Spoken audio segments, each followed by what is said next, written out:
tình yêu của Chúa Cha và ơn thông em của Chúa Thánh Thần ở cùng tất cả anh chị. Và với biết bao nhiêu việc này với biết bao nhiêu sự cố gắng phận trách nhiệm là bác trong cuộc đời của bạn, xin biết lành của thế dân lên Thiên Chúa và xin Chúa vì công nghiệp và tình yêu của Chúa ban cho bạn cung trường sinh hạnh phúc muôn trần, và xin Chúa nâng đỡ những người bỏ sống con cháu bạn được sống đời sống tin một cách tốt nhất, giống như bạn, để hy vọng rằng những người quý cô chúng ta luôn luôn là những người con của Chúa và đang bên hồn thầy Đức Trời sau này. Và trước khi chúng ta đi với nhau dâng lên lễ, ta thành tâm xin Chúa. Tôi thu nhận cùng Thiên Chúa toàn năng.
anh chị em thân mến, Đức Kitô là sự sống và là sự sống lại. Ai tin người thì dù có chết cũng sẽ được sống, và ai sống và tin người sẽ không phải chết bao giờ. Luôn luôn tin Đức Kitô đã phục sinh, tin kẻ chết sống lại, tin có sự sống đời sau. Chúng ta cùng dâng lời cầu nguyện. Hội thánh luôn dành tháng 11 để mời mọi người Kitô dâng lễ làm nhiều việc lành, nhất là các việc bác ái yêu thương, để cầu nguyện cho các đặng linh hồn nơi lục tục. Chúng ta nhận lời cầu xin cho các linh viên nhân viên cho quen những gì hôi thánh đa gia trong đời sống nước linh thường ngày.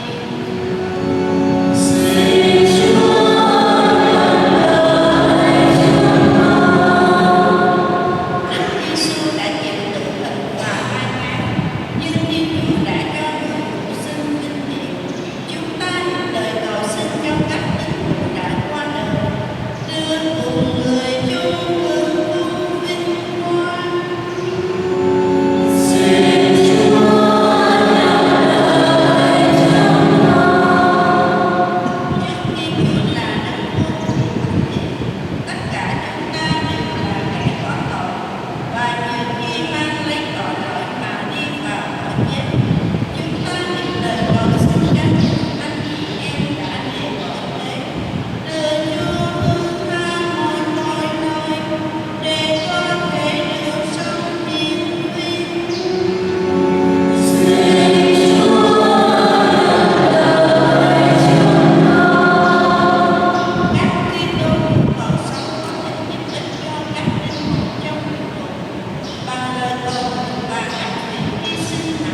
cầu xin nhờ Đức Kitô Chúa chúng con.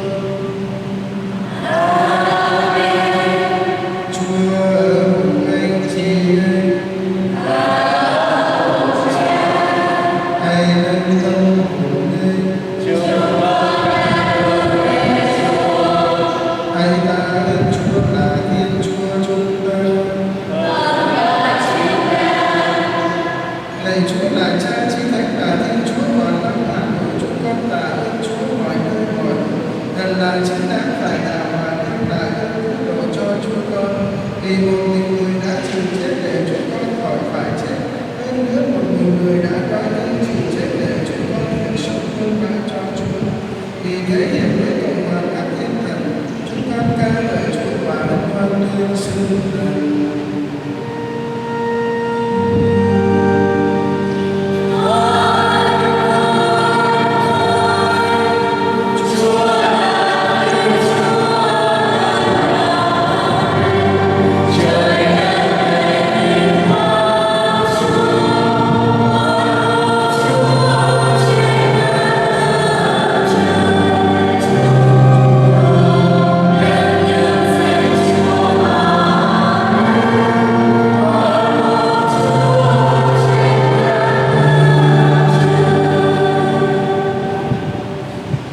lời Chúa thật là đấng thánh là nguồn mọi sự thánh thiện.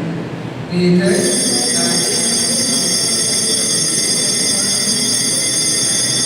để trở nên cho chúng con mình và máu Đức Giêsu Kitô Chúa chúng con, khi tự nguyện độ mình chịu khổ hình, người cầm lấy bánh tạ ơn bẻ ra và trao cho các môn đệ mà nói: tất cả các con hãy nhận lấy mà ăn, vì này là mình thầy sẽ bị nộp vì các con.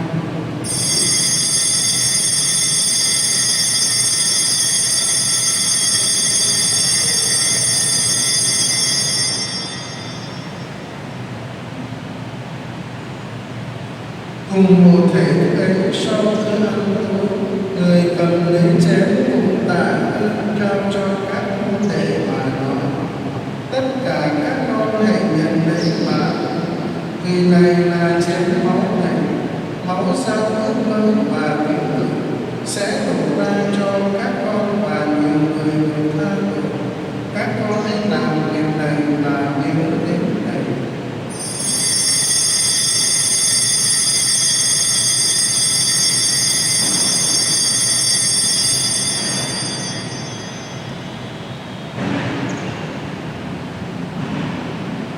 Đây là con yên Đức Tin.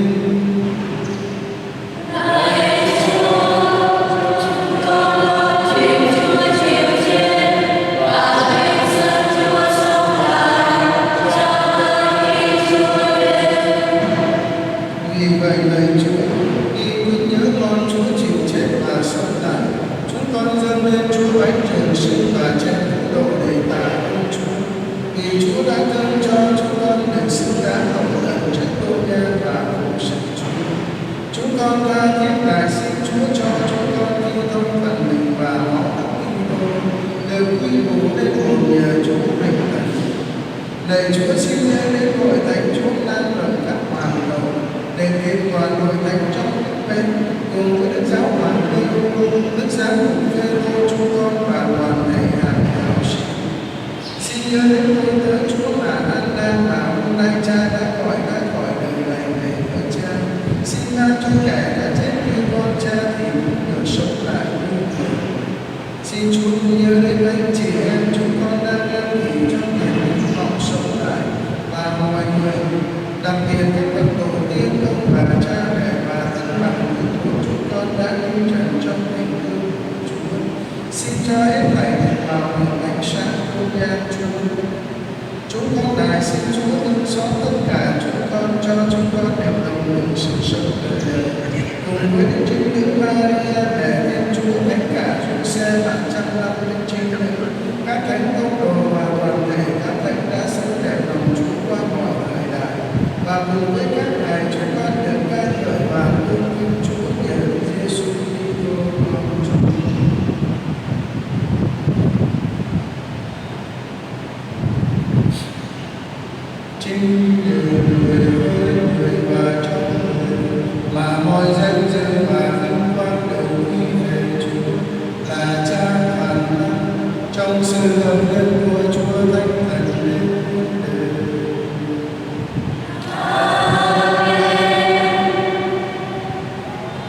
Vâng lạy Chúa cứu tất cả theo thế những người dạy chúng ta gian bình an.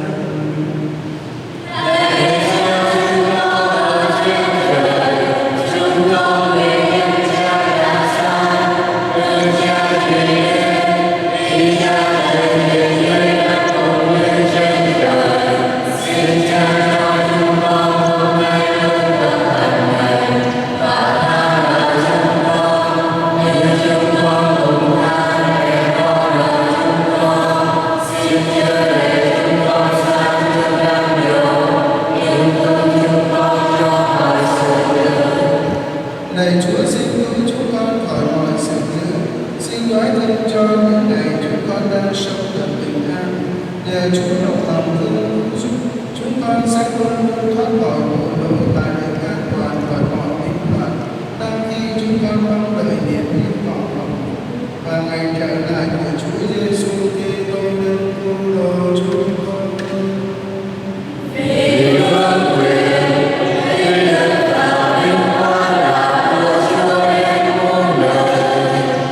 Lạy Chúa Giêsu Kitô, Chúa đã nói với các tông đồ rằng Thầy để lại bình an cho các con, Thầy ban bình an của Thầy cho các con. Xin đừng chấp tội chúng con, nhưng xin tìm đến đức tin của Thầy Chúa. Xin nói ơn ban cho Thánh nhận bình an mà hiện nhất theo Thánh của Chúa. Chúa hằng sống và hiện trên muôn đời. Bình an của Chúa là cùng anh chị em. Anh chị em chúc bình an cho nhau.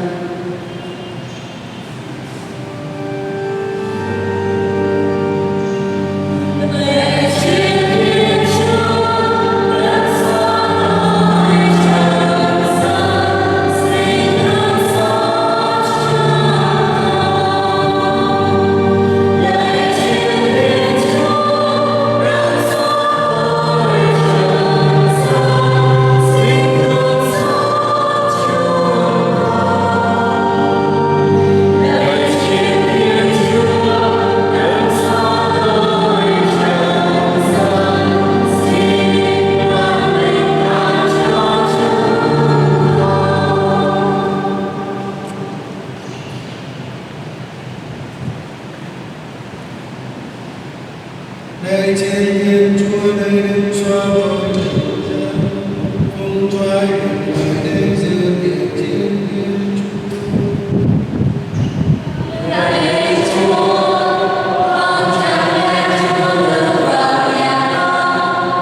ta tin tưởng khẩn cầu Thiên Chúa là Đức mà mọi vật phải trung thành sống cho Ngài, cho thi hài người chị em chúng ta đây cần được Chúa cất vì xác thịt yếu này sẽ được Chúa cho sống lại với quyền năng và vận hạn chính thánh.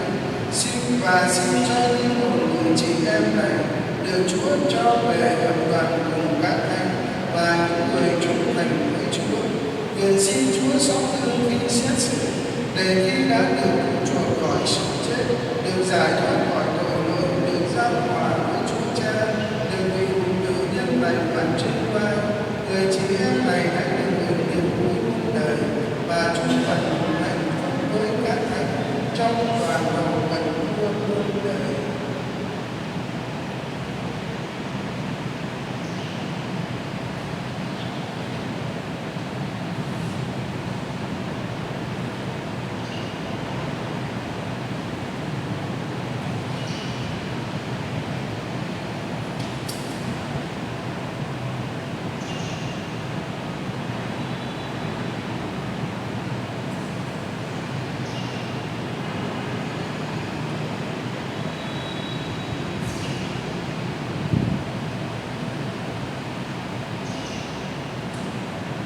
Lời ca thánh của Thiên Chúa xin đến cứu giúp, lời ca thiên thần của Chúa xin đến gặp linh hồn này.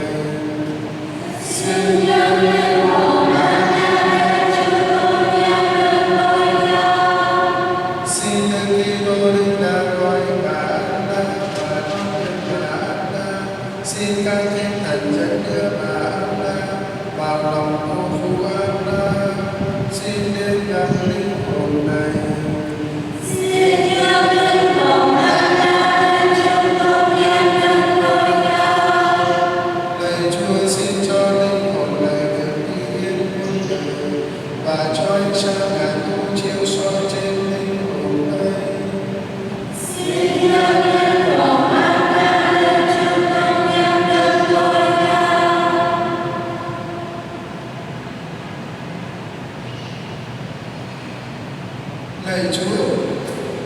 Lạy Chúa Cha nhân từ chúng con xin phó dâng linh hồn người chị em chúng con trong tay Cha với niềm hy vọng chắc chắn người chị em này sẽ sống lại với Đức Kitô trong ngày sau hết như mọi người đã chết trong Chúa Kitô. Chúng con cảm tạ Cha vì những ân huệ dồi dào Cha đã ban cho tôi tới chúng khi bà Anna còn sống trong cuộc đời sống qua này, khiến chúng con nhận thấy bằng chứng lòng nhân hậu của Cha và giữ trì các thánh hữu thông công cho Chúa Kitô.